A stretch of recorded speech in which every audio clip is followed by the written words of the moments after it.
What is up, you guys? My name is Madison. Welcome back to my channel. Welcome if you are new. Today's video is gonna be my March TBR. I'm posting this before my reading vlog, so good luck watching that reading vlog if you're gonna watch that after this.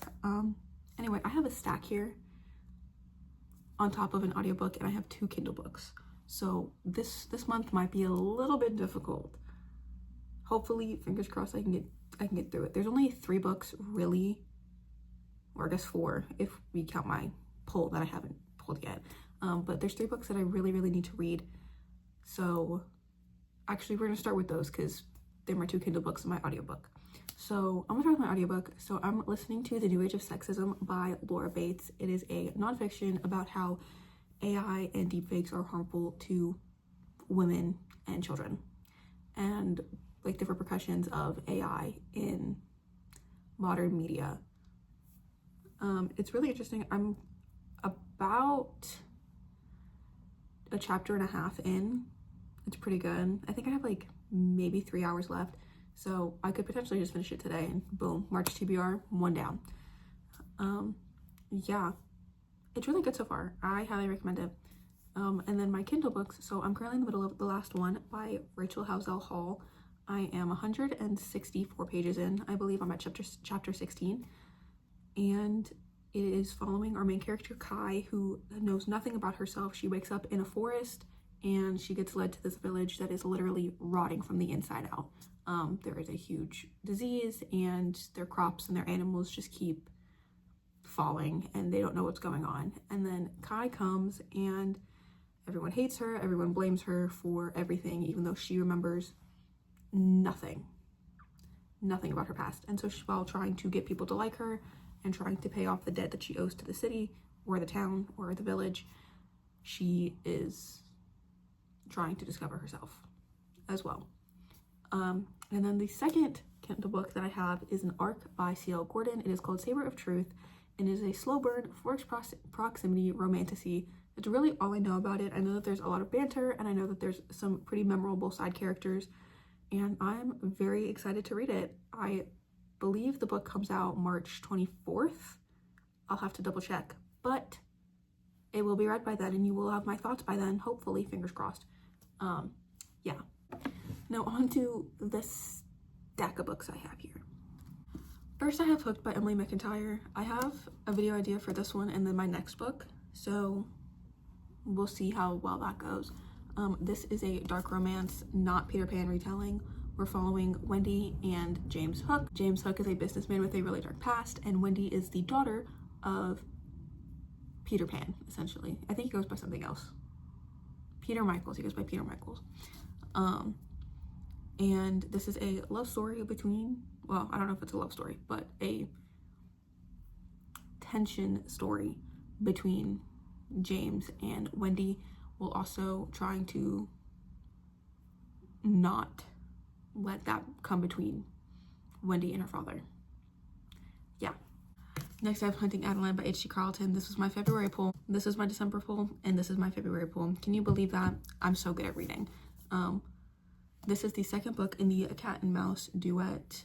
In the first book, I'm only going to tell you the synopsis of the first book, even though I believe everyone knows what it is. We're following Adeline and her love interest, I don't remember, Zaid. His name is Zaid. That's a stupid name. Sorry, that's a stupid name. And Zaid is essentially stalking Adeline because he's in love with her and believes she's the most beautiful girl in the world. And you know what? I wish a man would do that to me. Actually, please don't stalk me.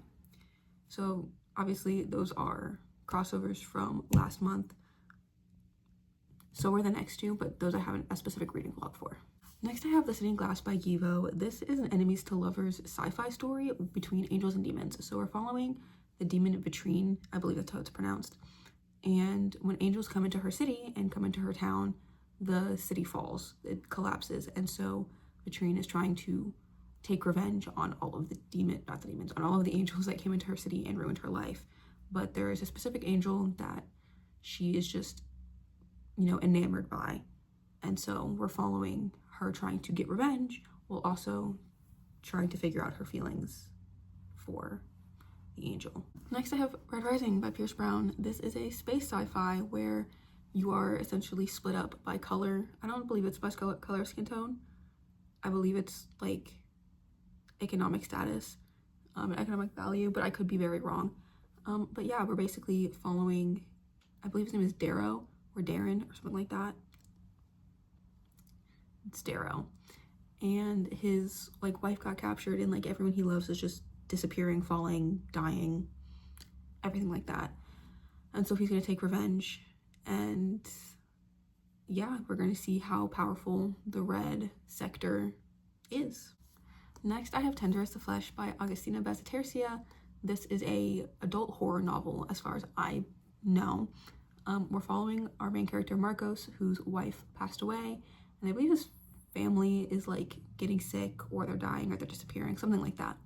But this big disease spread, and you're no longer allowed to eat animal meat, which the government said, okay, well, you can have this special meat, which is just human meat. So this is a story of cannibalism, and Marcos gets like this big deal from the government or like from his company where he gets like super special meat, and instead of just, you know, killing her and eating her, he's like starting to treat her like a human. And so we're trying to figure out, you know, his like thoughts and stuff like that. And this is a pretty short book, but I have a feeling it's going to be pretty dense, so we'll see. And the last book I have is Strange Unearthly Things by Kellen Cray. I believe that's how it's pronounced, or Kelly Cray. I think that's what I said. We're following our main character Jane, and she just recently got kicked out of her girls' school because she turned 18. She aged out because she was orphaned, and she got invited to help solve this mystery of this Fairfax manor or house or school or something like that. And we are essentially learning, you know, what she's learning. Like, we're experiencing life, and she's a psychic through her art. And so we're following two other psychics. One's an influencer and uses tarot cards, and I don't remember what the other one is. Okay, his name is Giovanni, and I believe that he's just like telepathic. I believe that's his power. So you have the artist, the tarot reader, and the guy who can do telepathy. And while she's falling for this guy named Elias, who is the owner of the house, many are starting to believe, or the group is starting to believe, that he is what's causing this house to do what it is. So we're essentially trying to figure out like what's going on. And this, I believe, is a YA like fantasy horror, I think. Okay guys, I went through those books a lot faster than I thought I was going to, but the time has come. We're going to pull our random book. I really hope it's a book I already have on this list. And I did put all of the books that I already pulled back in here, so I do have the opportunity to pull Hunting Adeline and Hooked. Okay, it's not a book that I pulled. That's really sad. So the book I pulled is Sleepers by Lorenzo Carcetercia. This is a nonfiction book, I believe, following children in the system.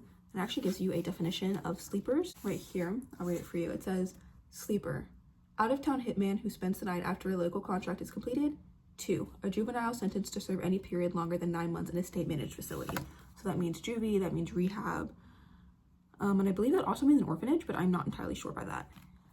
But because I pulled this book, I do have to physically read it, but I do also want to annotate it. So I'm thinking of like maybe just like highlighting it and calling it a day, because I don't ever want to re-annotate like I did with Lolita. That was really bad. But yeah, I am now fully required to physically read this book within the month of March. So this is my stack. This is my stack of books. Oh boy. So I have 10 books I need to read in March. We'll see about that. I have been doing really good with audiobooks. I've been doing really good on the Kindle, but I have not been doing good at physically reading. I've been like physically reading like 1 book a week, and at this rate, I'm gonna need to do like at least 2, maybe 3. Put me in your prayers, guys. Anyway, I am very excited about the TBR. I'm very excited about the polls, and yeah, that is all for today's video. I hope you enjoyed. Make sure to like, comment, subscribe down below. On my social medias down below. All of these will be put in a weekly reading vlog. If not, I don't know what to tell you, man. I'll have reviews on my Goodreads, my Fable, and my Instagram. If you want my Goodreads and my Fable, comment them down below. Comment down below, and I might add it to my description. Yeah. Anyway, that's all for today's video. I'll see you guys next time, whenever that may be. Bye.